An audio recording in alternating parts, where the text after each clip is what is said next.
Ranjit Farande career academy स्पर्धा परीक्षा मार्गदर्शन केंद्र पुणे या आपल्या डिजिटल प्लॅटफॉर्मवरती मी प्राध्यापक रणजित फरांदे आपणा सर्व विद्यार्थ्यांचं हार्दिक स्वागत करतो।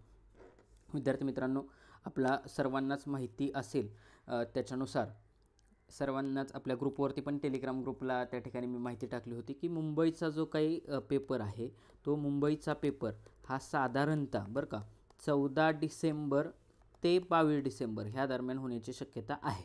बाकीचे पुण्याचं जे काही कारागृहाचं ग्राउंड आहे त्याच्या डेट आलेले आहेत। शिवाय 5 जानेवारीला त्या ठिकाणी कंबाईनचा पेपर आहे, 2 फेब्रुवारीला त्या ठिकाणी ग्रुप सीचा पेपर आहे। साधारणतः कंबाईनच्या पेपरला 2.5 लाख फॉर्म आलेत आणि 60,000 फॉर्म ग्रुप सीच्या पेपरला कमी आलेत। अशा पद्धतीने विद्यार्थी मित्रांनो, आगामी काळ हा परीक्षेच्या दृष्टीने अत्यंत इम्पॉर्टंट असणार आहे आणि सगळ्यात VIMP गोष्ट म्हणजे साधारणतः 35,000 पोलीस भरती त्या ठिकाणी राज्यात होणार आहे।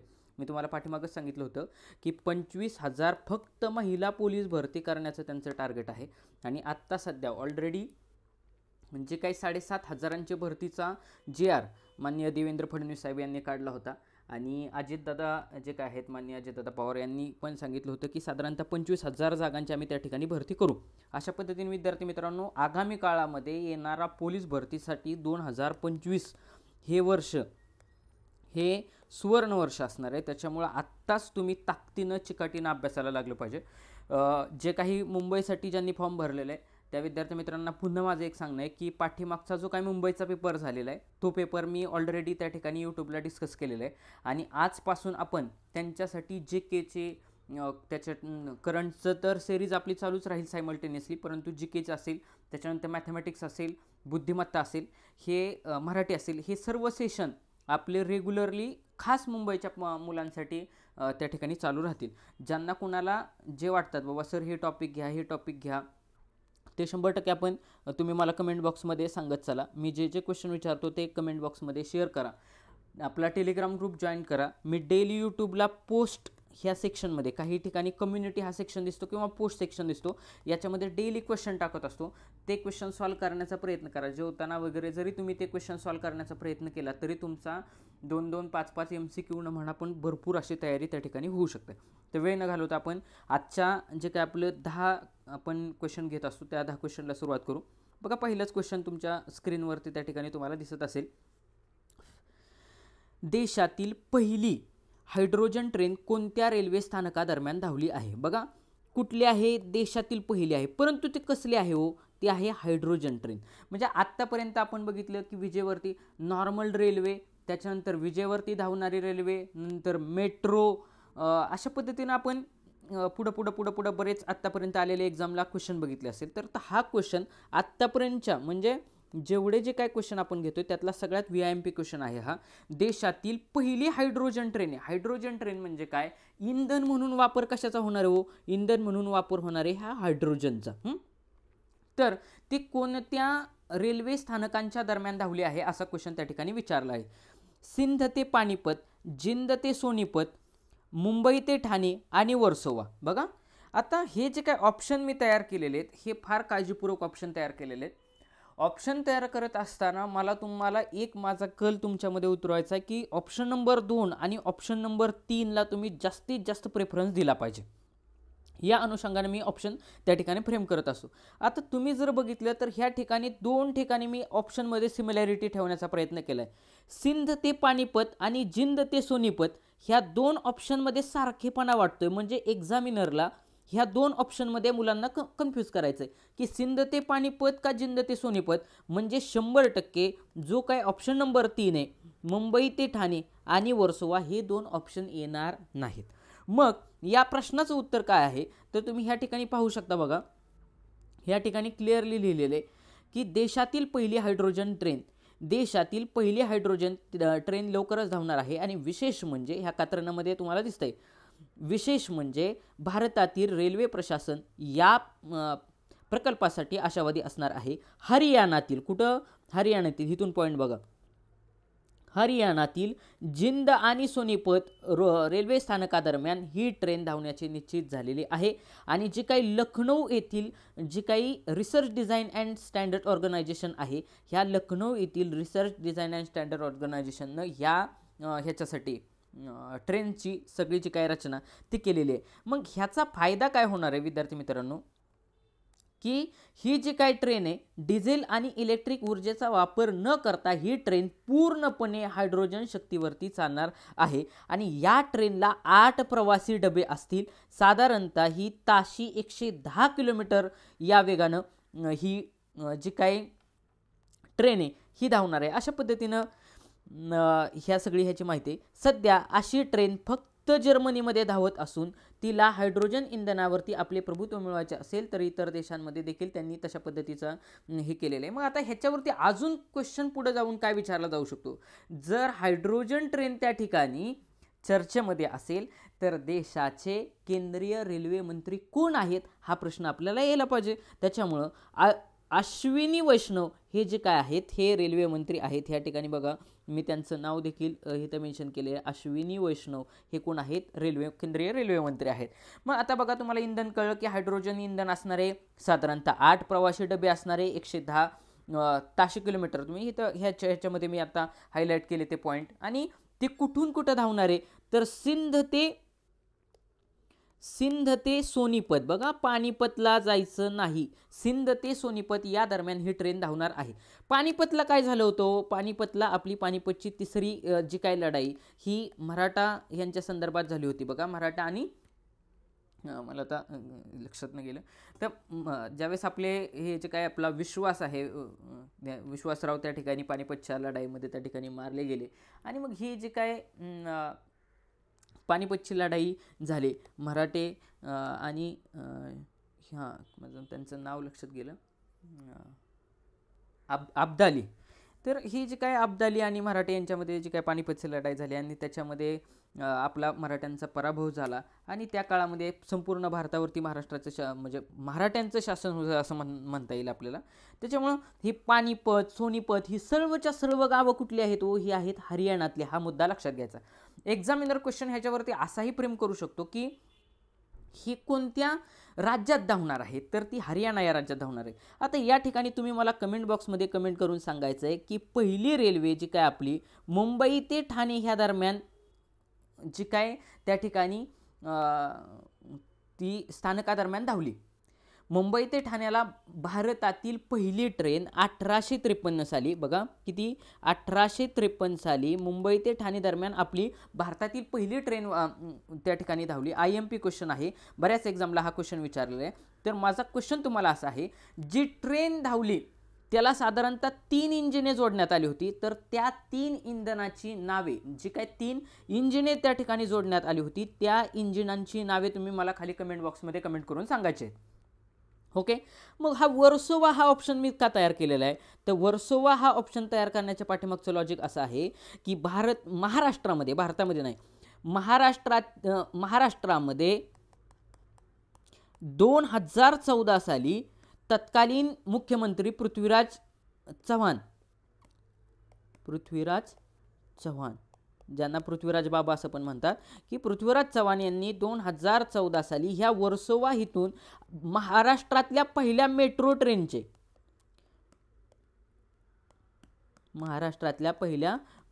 ट्रेनचे त्या ठिकाणी उद्घाटन केलं होतं. आणि म्हणून तो ऑप्शन मी त्या ठिकाणी टाकलेला आहे. तुम्ही खाली मला कमेंट बॉक्समध्ये ह्या क्वेश्चनचं उत्तर सांगायचं की मुंबई ते ठाणे 3 इंजिनं होती त्यावेळेस जे काही जगन्नाथ नानाशंकर शेठ असे होते की ज्यांना मुंबईचा अनभिक्त सम्राट असं पण म्हणतात की त्यांची अशी इच्छा होती की ह्या सगळ्या ट्रेनचा खर्च मी करेल. तसा प्रस्ताव त्यांनी इंग्रज शासकासमोर ठेवला. परंतु जे काही आपलं इंग्रजांचं सरकार होतं त्यांनी तो प्रस्ताव नाकारला. आणि लॉर्ड डलहौसीच्या काळामध्ये भारतामध्ये पहिल्यांदा ट्रेन आली. हा मुद्दा लक्षात घ्यायचा. तुम्हाला असाही क्वेश्चन विचारला जाऊ शकतो स्टॅटिकमध्ये, भारतामध्ये पहिल्यांदा रेल्वे सेवा कोणत्या व्हाईसरायच्या काळामध्ये किंवा कोणत्या गव्हर्नर जनरलच्या काळामध्ये सुरू झाली तर लॉर्ड डलहौसी. काय उत्तर आहे त्याचं, लॉर्ड डलहौसी याच्या काळामध्ये त्या ठिकाणी पहिली आपली जी काय ट्रेन असेल, टपाल असेल त्याच्यानंतर तार सेवा असेल, ह्या सर्वच्या सर्व सेवा, त्याच्यानंतर PWD खाते असेल, ही सर्वच्या सर्व लॉर्ड डलहौसीच्या काळामध्ये सुरुवात झाली. म्हणूनच याला आधुनिक भारताचा निर्माता असे पण म्हणतात. हा मुद्दा तुम्ही लक्षात घ्या. ओके, 2 नंबरचा क्वेश्चन. आता बघा, हा क्वेश्चन पण खूप जास्त चर्चेमध्ये आहे. झारखंड कोणतं राज्य आहे? झारखंड राज्याचे 4थ्यांदा मुख्यमंत्री म्हणून कोणी शपथ घेतली? मग ह्या ठिकाणी तुम्ही त्यांचा फोटो बघू शकता की ह्या इमेजमध्ये मी त्यांचा फोटो घेतलेला आहे. हे 4थ्यांदा शपथ घेत हेमंत सारेन, बघा इथं लिहिले बघा, 4थ्यांदा शपथ घेत हेमंत सारेन यांनी इतिहास रचला. पहिल्या निवडणुकीतच त्यांचा काय झाला होता? पराभव झाला होता. मग ज्यावेळेस MPSCला क्वेश्चन विचारणार तर त्यावेळेस ते 2-2 लाईनमध्ये क्वेश्चन विचारणार की नुकतेच हेमंत सारेन हे झारखंडचे 3रे मुख्यमंत्री म्हणून त्या ठिकाणी त्यांनी शपथ घेतली, किंवा त्यांनी हॅट्रिक केली असं पण म्हणणार. हॅट्रिक केली का? त्यांनी हॅट्रिक केली नाही, म्हणजे 3ऱ्यांदा शपथ घेतली का? नाही. तर त्यांनी 4थ्यांदा, विद्यार्थी मित्रांनो, हे जे काही हेमंत सारेन आहेत त्यांनी 4थ्यांदा शपथ घेतली. मग असाही क्वेश्चन एकदम सरळ सेवा असेल त्याला क्वेश्चन असा विचारला जाऊ शकतो की हेमंत सारेन हे कोणत्या राज्याचे मुख्यमंत्री आहेत? तर ते झारखंड या राज्याचे मुख्यमंत्री आहेत. पुढचा अजून क्वेश्चन की जे काही हे हेमंत सारेन आहेत की ज्यांनी 4थ्यांदा झारखंड राज्याचे मुख्यमंत्री म्हणून शपथ घेतली, तर ते कोणत्या पक्षाचे आहेत? भाजपाचे आहेत, काँग्रेसचे आहेत, मार्क्सवादी कम्युनिस्ट पार्टीचे आहेत की इतर कोणत्या पक्षाचे आहेत? तर त्यांचा पक्ष देखील आपल्याला माहिती असणं गरजेची गोष्ट आहे, कारण ते BJPचे पण नाहीत, काँग्रेसचे नाहीत, किंवा मार्क्सवादी कम्युनिस्ट पक्षाचे नाहीत, आपचे नाहीत, तर ते आहेत झारखंड मुक्ती मोर्चा. झारखंड मुक्ती मोर्चा हा त्यांचा पक्ष आहे. त्याच्यामुळे या पक्षाचं नाव तुमच्या लक्षात राहणं इम्पॉर्टंट आहे. मग आता खाली कमेंट बॉक्समध्ये तुमच्यासाठी अभ्यासाचा पार्ट, ऑप्शन जे मी 4 फ्रेम केलेले आहेत हे तत्कालीन मध्ये सध्या अस्तित्वात असलेले वेगवेगळ्या राज्यांचे मुख्यमंत्री आहेत. त्यातले पहिले आहेत भगवंत सिंग मान. तुम्ही मला खाली कमेंट बॉक्समध्ये कमेंट करून सांगायचं की हे भगवंत सिंग मान कोणत्या राज्याचे मुख्यमंत्री आहेत. त्याच्यानंतर 2 नंबरला सांगायचं की पुष्कर सिंग धामी हे कोणत्या राज्याचे मुख्यमंत्री आहेत. आता ह्या प्रश्नाचं उत्तर, आता बघा हिथं हेमंत म्हटले, आता हिथं हिमांत म्हटले, म्हणजे उत्तर मला ऑप्शन नंबर 3 आणि 4 मध्येच ठेवायचे. त्याच्यामुळे पहिला ऑप्शन गेला, दुसरा ऑप्शन गेला. अशा पद्धतीनं 50-50 वरती कोणताही क्वेश्चन आणायचा म्हणजे आणायचंच. आलो 50-50 वरती, हेमंत सारेन की हिमांत बसवा शर्मा. मग आता तुम्ही मला खाली कमेंट बॉक्समध्ये कमेंट करून सांगायचं की जे काय हिमांत बसवा शर्मा आहेत हे कोणत्या राज्याचे त्या ठिकाणी मुख्यमंत्री आहेत. मग आता बघा इथं हेमंत म्हणते आणि इथं हिमांत म्हणते, म्हणजे कन्फ्युजन एक्झामिनरला हिथं करायचं आहे. आणि तुम्हाला मी ऑलरेडी एक ट्रिक सांगितली की जर एखादा क्वेश्चन तुम्हाला येत नसेल आणि व्यक्तीवरती क्वेश्चन विचारला जात असेल तर शक्यतो व्यक्तिविशेषवरचा असलेला क्वेश्चन हा ऑप्शन नंबर 3ला असण्याचे जास्तीत जास्त चान्सेस असतात. जोपर्यंत आपल्याला 100% येत नाही तोपर्यंत ऑप्शन नंबर 1 आणि ऑप्शन नंबर 4ला कसं स्टिक करायचं नाही, हा मुद्दा तुम्ही व्यवस्थित लक्षात ठेवा. पुढचा क्वेश्चन 3 नंबरचा क्वेश्चन, हा देखील क्वेश्चन इम्पॉर्टंट आहे. आगामी काळामध्ये जेवढ्या ज्या काय परीक्षा होतील त्याच्यामध्ये कुठं ना कुठं तरी हा प्रश्न विचारला जाऊ शकतो, जोड्या लावा म्हणा किंवा कशाही पद्धतीचं. 98व्या अखिल भारतीय मराठी साहित्य संमेलनाच्या स्वागताध्यक्ष पद कोण भूषवणार आहे? विद्यार्थी मित्रांनो, जो काय की पॉइंट होता किंवा कीवर्ड होता हा ह्या स्वागताध्यक्ष ह्या ठिकाणी होता. काय होतं, आपण आपल्या सगळ्यांना माहिती असतं की 98वे अखिल भारतीय साहित्य संमेलन झाले आणि त्याचे अध्यक्ष कोण आहेत, कुठं होणार आहेत हे सगळ्यांना माहिती असतं, पण स्वागताध्यक्षपदच पाठ केलेलं नसतं. आणि हे स्वागताध्यक्षपद लक्षात ठेवणं हे आपल्या दृष्टीने ह्या वर्षी इम्पॉर्टंट आहे, कारण महाराष्ट्राच्या राजकारणामध्ये अत्यंतिक पद्धतीनं प्रभावी पद्धतीनं लोकसभा विधानसभा ह्या ज्या काही निवडणुका पार पडल्या याच्यामध्ये अत्यंतिक प्रभावीपणे विरोधी पार्टीमध्ये काम करण्याचं काम किंवा एक विरोधी पार्टीची फळी निर्माण करण्याचं काम ज्यांनी केलं असे माननीय श्री शरदचंद्रजी पवार साहेब, या पवार साहेबांना ह्या अखिल भारतीय मराठी साहित्य संमेलनाचं त्या ठिकाणी स्वागताध्यक्षपद भूषवला जाणार आहे. कारण तिथं लक्षात द्यायचं, आपल्याला लक्ष देऊन बारीक बघायचं आहे. अध्यक्ष विचारलंय की स्वागताध्यक्ष विचारलंय. माझं कायम एक म्हणणं असतं विद्यार्थी मित्रांनो, पेपर सोडवत असताना एक्झामिनर काय विचारतोय हे इम्पॉर्टंट आहे, तुम्हाला काय येते किंवा तुमच्या काय डोक्यात आहे ह्याला शून्य किंमत आहे. प्रश्न काय विचारलाय, प्रश्न स्वागताध्यक्ष विचारलाय, अध्यक्ष विचारला नाही. मग ह्या ठिकाणी मी इमेज घेतली बघा छोटीशी. आता आपण 3 क्वेश्चन बघू. पहिला क्वेश्चन, 98वे अखिल भारतीय मराठी साहित्य संमेलन, कितवे? 98वे इथं बघा ती इमेज घेतली, त्याचा फोटो तुम्ही वाचा. 98व्या अखिल भारतीय मराठी साहित्य संमेलनाचे शरद पवार स्वागताध्यक्ष पद भूषवणार आहेत. स्वागताध्यक्षपद भूषवणार आहेत. पवार यांनी स्वागताध्यक्षपद स्वीकारण्यासाठी होकार दर्शवला आहे. मग आता बघा ह्याचं अध्यक्ष कोण आहे हे लक्षात ठेवा. बघा हे लक्षात ठेवा. काय काय लक्षात ठेवायचंय, हे कितवे आहे, 98वे आहे. बघा पॉइंट बघा, हे कितवे आहे, 98वे आहे. त्याच्यानंतर ते कुठं होणार आहे, तुम्हाला क्वेश्चन असा विचारला 98वे अखिल भारतीय मराठी साहित्य संमेलन कुठं होणार आहे, नवी दिल्ली येथे होणार आहे. अध्यक्ष कोण आहेत, तर डॉक्टर तारा भवाळकर हे अध्यक्ष आहेत. जर तुम्हाला अध्यक्ष विचारलं तर डॉक्टर तारा भवाळकर, स्वागताध्यक्ष विचारलं तर शरद पवार साहेब. बघा शरद पवार, आणि स्वागताध्यक्ष ज्येष्ठ नेते शरद पवार, आणि साहित्य महामंडळाच्या अध्यक्ष जे काय महाराष्ट्राचं साहित्य महामंडळ आहेत त्याच्या अध्यक्ष आहेत उषा तांबे. या 4 पॉईंटवरती 1, 2, 3 आणि 4 बघा 98 आहे, नवी दिल्ली येथे होणारे डॉक्टर तारा भवाळकर अध्यक्ष आहेत, शरद पवार हे स्वागताध्यक्ष आहेत, आणि सध्याच्या महाराष्ट्र राज्याच्या साहित्य महामंडळाच्या अध्यक्ष आहेत उषा तांबे. या 5 मुद्द्यांवरती 5 क्वेश्चन तयार होतात, आणि म्हणूनच या प्रश्नाचं उत्तर ऑप्शन नंबर 3 शरद पवार हे स्वागताध्यक्ष ह्या संमेलनाचे असतील. पुढचा क्वेश्चन, यशवंतराव चव्हाण राष्ट्रीय पुरस्कार 2025 कसला पुरस्कार विचारलाय वो, राष्ट्रीय पुरस्कार विचारलाय 2025 खालीलपैकी कोणाला जाहीर करण्यात आला. या ठिकाणी ॲज इट इज मी लोकसत्ताचं कात्रण घेतलेले तुम्ही पाहू शकता, हे लोकसत्ताचं कात्रण आहे, आणि याच्यामध्ये तुम्हाला वाचता येईल यशवंतराव चव्हाण राष्ट्रीय पुरस्कार अभय आणि राणी बंग. कोणाला, अभय आणि राणी बंग. डॉक्टर अभय बंग आणि डॉक्टर राणी बंग हे आहेत डॉक्टर अभय बंग, आणि हे आहेत डॉक्टर राणी बंग. दोघा पती पत्नींना त्या ठिकाणी यशवंतराव चव्हाण राष्ट्रीय हा शब्द खूप जास्त इम्पॉर्टंट आहे विद्यार्थी मित्रांनो, कारण तुमच्या लक्षातच येईल मी नेक्स्ट क्वेश्चन घेतलाय त्याच्यामुळे तुम्हाला लक्षात येईल की मी हा का मुद्दा सांगतोय. क्वेश्चन काय विचारलाय, राष्ट्रीय पुरस्कार विचारलाय का राज्यस्तरीय पुरस्कार विचारलाय, हा मुद्दा महत्त्वाचा आहे. राज्यस्तरीय पुरस्कार आत्ता नुकताच नोव्हेंबर महिन्यामध्ये देण्यात आलेला आहे, आणि जो काय राष्ट्रीय पुरस्कार आहे हा पुढच्या 2025 सालामध्ये देण्यात येणार आहे. तुम्ही इथं मुद्दा लक्षात घ्या. यशवंतराव चव्हाण केंद्राचा वर्ष 2025चा राष्ट्रीय पुरस्कार बालमृत्यू नियंत्रणासाठी गडचिरोली जिल्ह्यामध्ये काम करणारे सामाजिक कार्यकर्ते डॉक्टर अभय आणि राणी बंग या दाम्पत्याला जाहीर झाला आहे, आणि याचं जे काही स्वरूप आहे 5 लाख रुपये, सन्मानपत्र आणि सन्मानचिन्ह असे या पुरस्काराने त्यांना 12 मार्च 2025 मुंबई येथे त्या ठिकाणी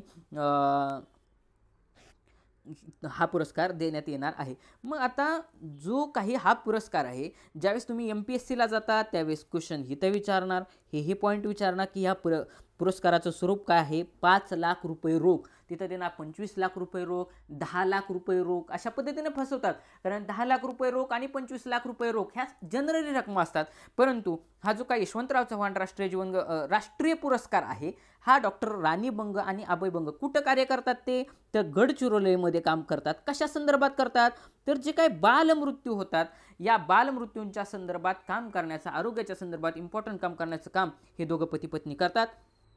आता आपण ऑप्शन वाचू.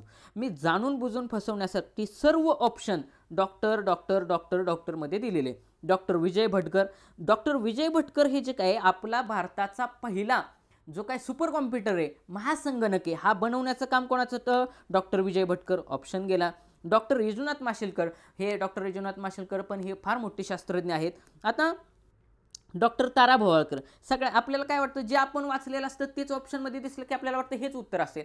डॉक्टर तारा भवाळकर याच्या अगोदरच आपण वाचलं की 98 जे काय मराठी साहित्य संमेलन होतं जे नवी दिल्ली येथे पार पाडणार आहे, ह्या 98व्या अखिल भारतीय मराठी साहित्य संमेलनाच्या ज्या काय अध्यक्ष आहेत ह्या डॉक्टर तारा भवाळकर आहेत. ऑप्शन गेला. आता राहिला फक्त एक, डॉक्टर अभय बंग आणि राणी बंग.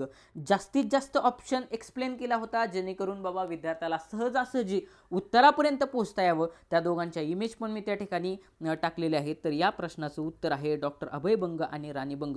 विद्यार्थी मित्रांनो लक्षात घ्या. 5 नंबरचा क्वेश्चन, KM अंथ्रू आंतरराष्ट्रीय गोल्डन 3, बघा हिथून नाव आहे त्याचं, आंतरराष्ट्रीय द गोल्डन 3 या पुरस्काराने खालीलपैकी कोणत्या साहित्याला नुकतेच सन्मानित करण्यात आले. मेघदूत, देवदूत द एंजल, पिऊची वही आणि उसवन.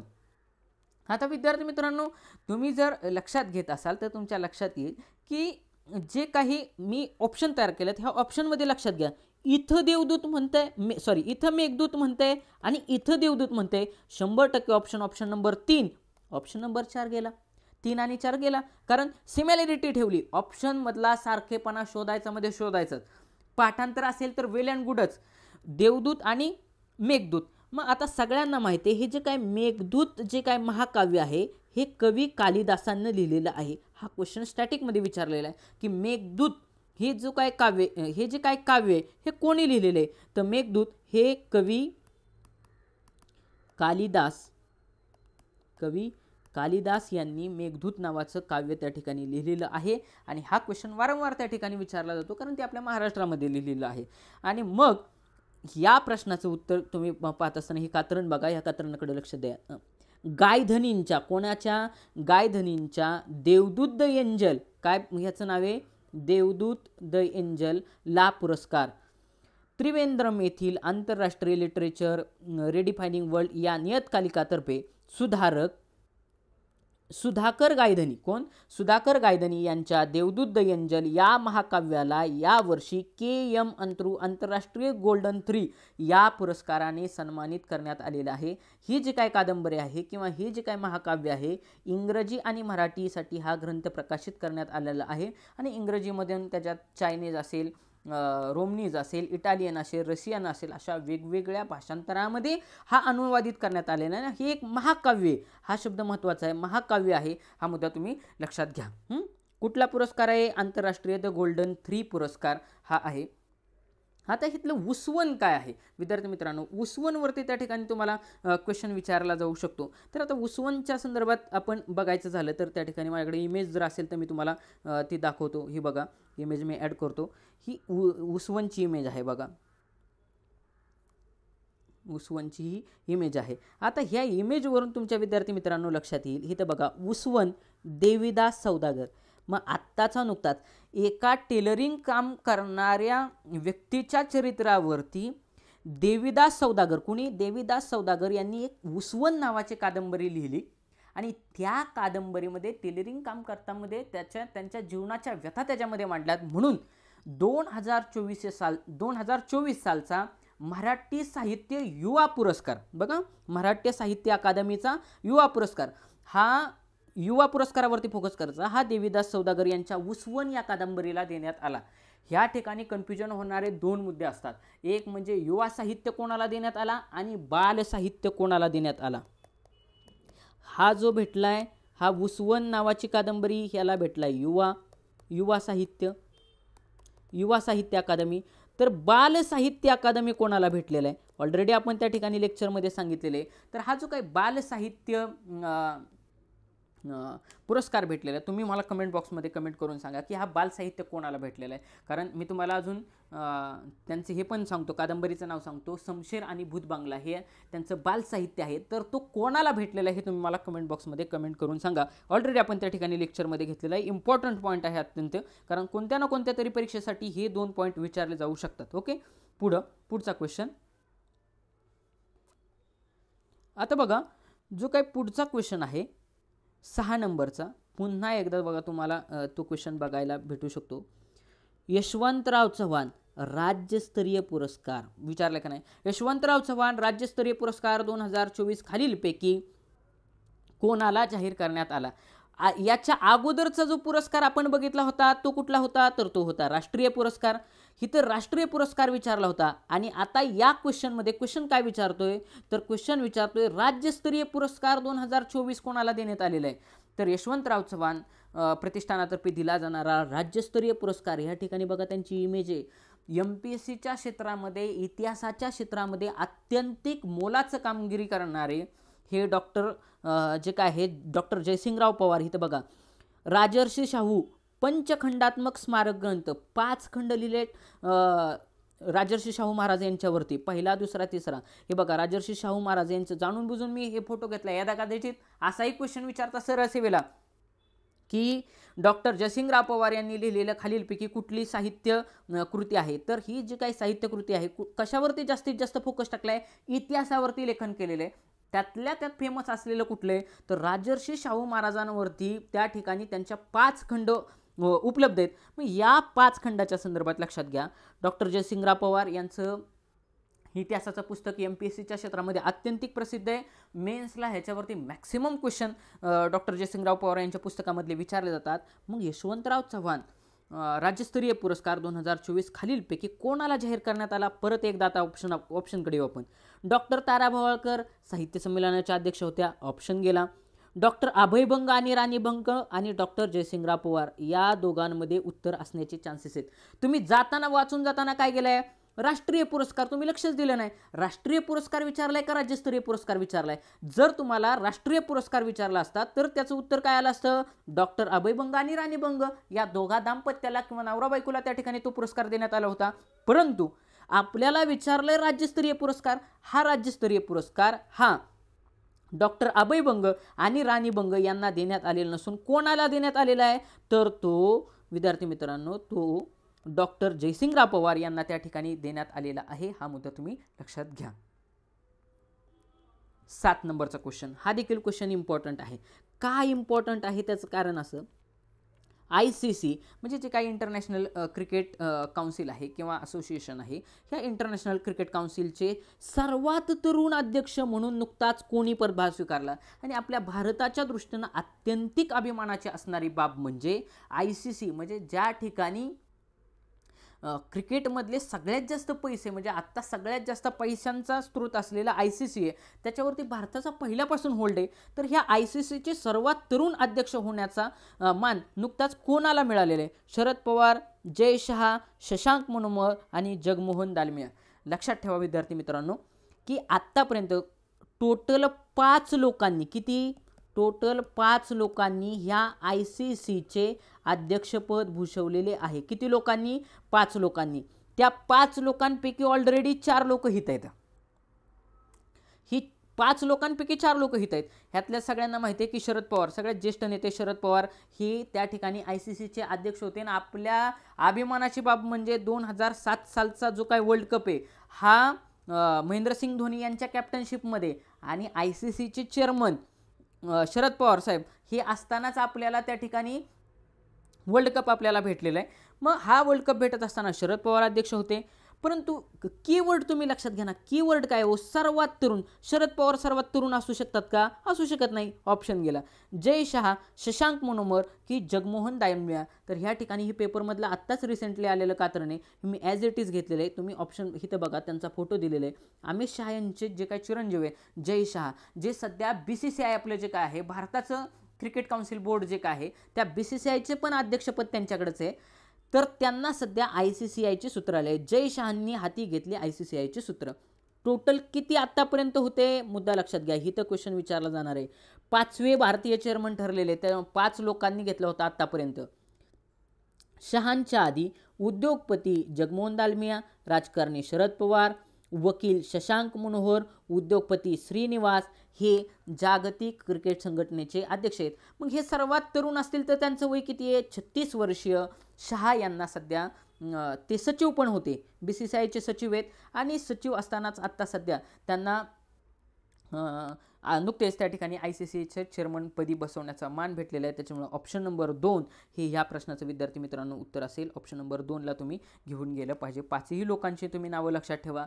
आगामी काळामध्ये MPSC असेल, ग्रुप B असेल, ग्रुप C असेल, याच्यामध्ये ते ट्विस्ट करून क्वेश्चन विचारतात. टोटल 4 लोकांनी, 4 लोक आहेत का? नाही. कारण एका भारतीय व्यक्तीची नेमणूक जर एखाद्या आंतरराष्ट्रीय स्तरावरच्या एखाद्या नामांकित संस्थांमध्ये जर होत असेल तर 100% त्या ठिकाणी क्वेश्चन विचारलाच जातो. त्याच्यामुळे मोजकं आणि महत्त्वाचं पाठ करण्याकडे लक्ष दिला पाहिजे. मग आपल्याला एक प्रश्न पडेल, हे ICCIचं त्या ठिकाणी मुख्यालय कुठं आहे? तर ते दुबई या ठिकाणी आहे. हा मुद्दा तुम्ही लक्षात घ्या. ओके, बिनविरोध निवड झाली त्या ठिकाणी, असं पद्धतीने लक्षात घ्या. जे काही दुबई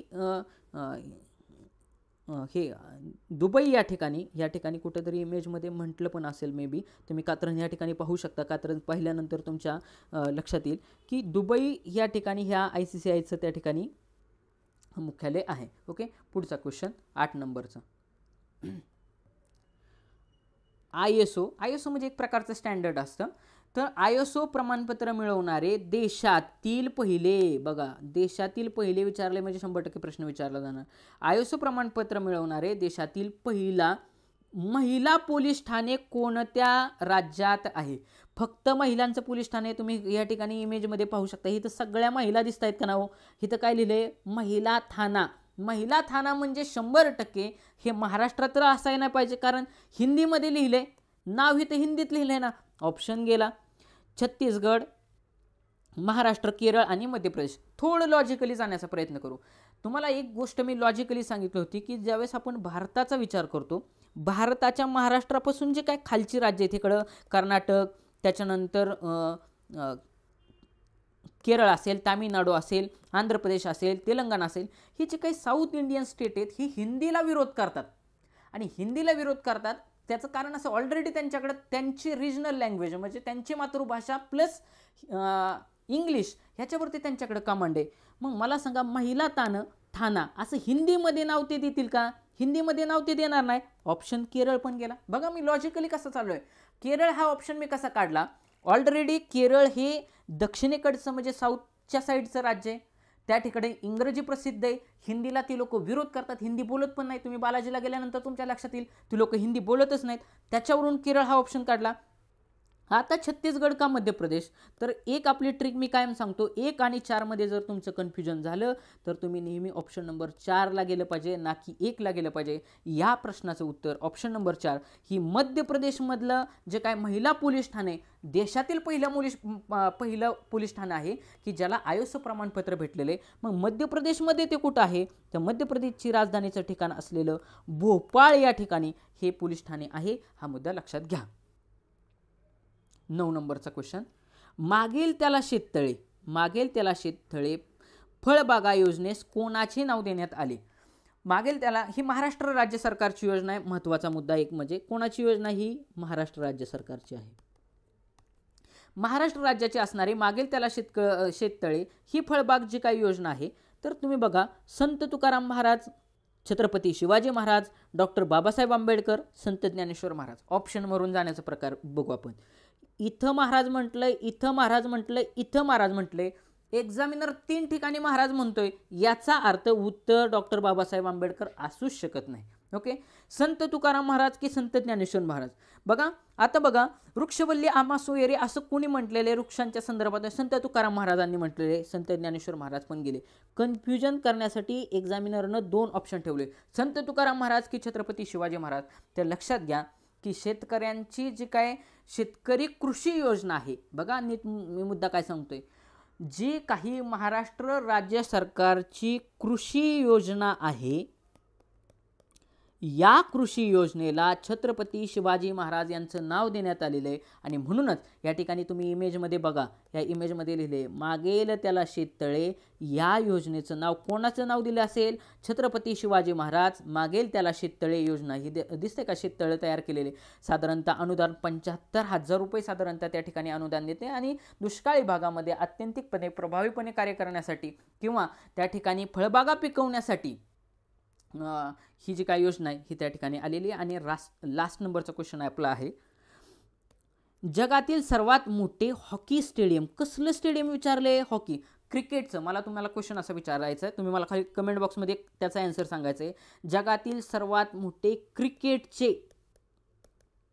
क्रिकेटचे स्टेडियम कोणत्या देशात आहे आणि ते कुठे आहे? असे 2 प्रश्नांचे उत्तर मला त्या ठिकाणी द्यायचे. सगळ्यांना उत्तर माहिती असेल, पण आता हे तर क्वेश्चन बघा, जगातील सर्वात मोठे हॉकी स्टेडियम कोणत्या देशात आहे? तर विद्यार्थी मित्रांनो, अभिमानाचे बाबाशी हॉकीचं असेल, त्याच्यानंतर क्रिकेटचं असेल, दोन्ही स्टेडियम कुठे येतो? तर ती आपल्या भारतामध्येच आहेत.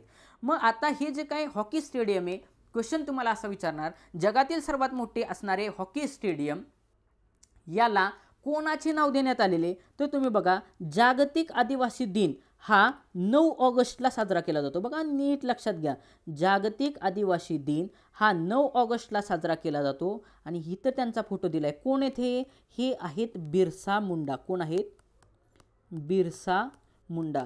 आणि मग मला सांगा, हे जे काही भारतात आहे, भारतामध्ये ओडिसा या राज्यामध्ये आहे. ओडिसामध्ये भुवनेश्वर या ठिकाणी आहे हे स्टेडियम, आणि या ओडिसाच्या भुवनेश्वर या राजधानीच्या ठिकाणी असणाऱ्या ठिकाणी त्या ठिकाणी ओडिसी ऑलरेडी त्या ठिकाणी आदिवासी स्टेट आहे, आणि ह्या आदिवासी स्टेटमध्ये बिरसा मुंडा हॉकी स्टेडियम आहे. हॉकी स्टेडियमला कोणाचं नाव दिलेलं आहे? बिरसा मुंडा. 9 ऑगस्ट हा जागतिक आदिवासी दिन म्हणून त्या ठिकाणी संयुक्त राष्ट्र संघटनेनं हे करायचं ठरवलं, की सन्मानित करण्याचं ठरवलं किंवा साजरा करण्याचं ठरवलं, आणि म्हणून हे जगातलं सर्वात मोठं असणारं हॉकी स्टेडियम ही बिरसा मुंडा यांच्या नावानं आहे. ओडिसामध्ये आहे, भुवनेश्वरमध्ये आहे, आणि अभिमानाची गोष्ट म्हणजे आपल्या ते भारतामध्ये आहे. आणि हा बिरसा मुंडा, तुम्हाला असाही क्वेश्चन विचारणार, जागतिक आदिवासी दिन म्हणून त्या ठिकाणी कोणता दिवस साजरा केला जातो? तर 9 ऑगस्ट हा जागतिक आदिवासी दिन म्हणून साजरा केला जातो. अशा पद्धतीने विद्यार्थी मित्रांनो आपण करंट व स्टॅटिक घेतोय. हा मुद्दा नीट लक्षात घ्या. फक्त करंटचे 10 क्वेश्चन सांगायचे असते तर माझ्या 10 मिनिटात सांगून झाले असते किंवा 5 मिनिटात सांगून झाले असते, पण करंटला धरून स्टॅटिक डाटा आत्तापर्यंत कसा विचारला, इम्पॉर्टंट क्वेश्चन कसे आहेत या अनुषंगाने आपण पुढे चाललोय. हे व्हिडिओ आवडले असतील तर नक्की लाईक करा, तुमच्या जास्तीत जास्त विद्यार्थी मित्रांपर्यंत ते व्हिडिओ शेअर करा. माझे जो काही टेलिग्राम ग्रुप पण आहे आणि त्या ठिकाणी इंस्टाग्राम ग्रुप पण आहे, तर ह्या दोन्ही ग्रुपला त्या ठिकाणी तुम्ही जॉईन व्हा. त्याच्यानंतर माझ्या यूट्यूब चॅनलला सबस्क्राईब करा, तुमच्या जास्तीत जास्त विद्यार्थी मित्रांपर्यंत शेअर करा, जास्तीत जास्त महाराष्ट्रातल्या विद्यार्थ्यांना ह्याचा फायदा होऊ द्यात, कारण आगामी काळामध्ये फार मोठी पोलीस भरती त्या ठिकाणी होणार आहे. आणि आपला लवकरच आपण GKचा त्याच्यानंतर सगळे कोर्सेस आपण लवकर डिजिटल बोर्डला, मी ह्याच्या पाठीमागं लेक्चर घेतलेले आणि चालू पण काळामध्ये डिजिटल बोर्डला जसं मला शक्य होईल तसं, कामाच्या व्यापामुळे जसं शक्य होईल तसं आपण डिजिटल बोर्डला, तो सर्व कोर्स हा डिजिटल बोर्डला शिकवलेला असणार आहे. iPadवरती ते लेक्चर घेतलेले नसतील. तर विद्यार्थी मित्रांनो लेक्चर आवडलं तर नक्की लाईक करा. धन्यवाद.